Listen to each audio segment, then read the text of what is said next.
Hi. Thought of the day. I noticed in myself some anxiety coming up because I'm about to be spending some time with someone out of my control who has been observed historically to be a condescending person. We all know what condescending people are really doing, right? They are trying to trigger your ego and engage your ego so you don't notice where they are inadequate. They feel they're inadequate, and if they don't distract you, you'll notice.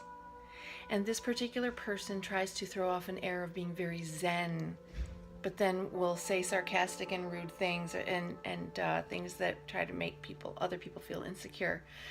So it's a very strange phenomenon. What it does to someone like me, who I love to uplift people, how does it trigger my ego?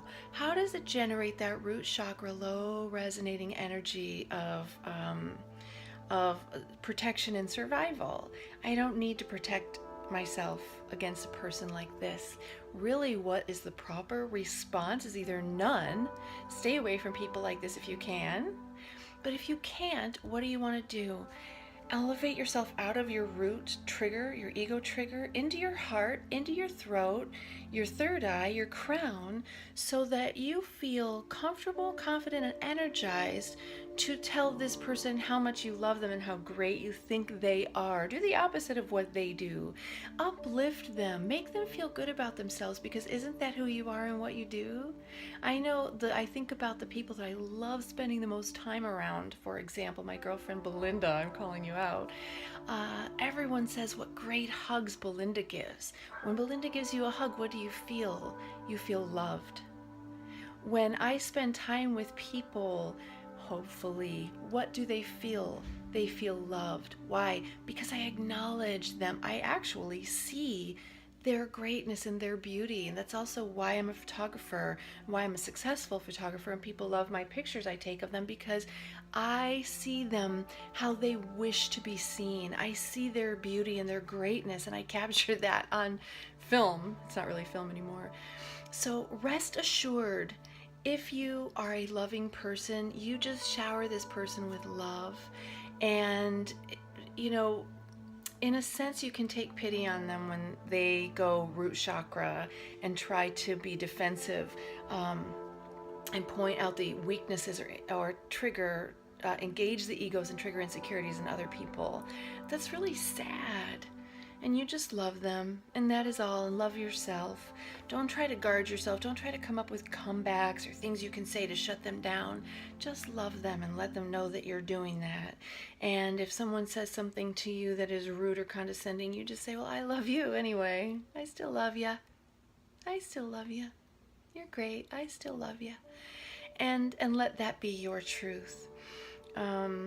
And if you find that you slip into condescending, or that maybe you are a condescending person, it's really about loving yourself. It's about not sitting in judgment of yourself. Now, you can be an observer. You can notice things around you, but it's when you slap judgment on it so that you can feel better than other people, where then it's more of a root chakra thing.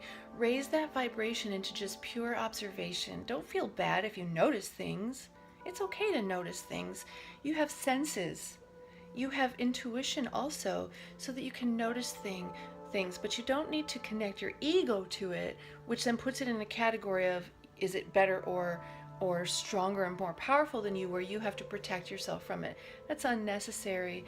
The only times you really need to engage your ego is when there is an actual literal threat, like a bear coming after you. If you had no ego, you wouldn't have the identity to recognize that you are anything separate from the bear, in the sense that you have a three-dimensional body that you want to protect and preserve. That's what ego is for. But if you lose your phone and it triggers your ego, you know that you're out of balance and need to raise your vibration. Because we all panic, right, when we can't find our cell phone or something like that.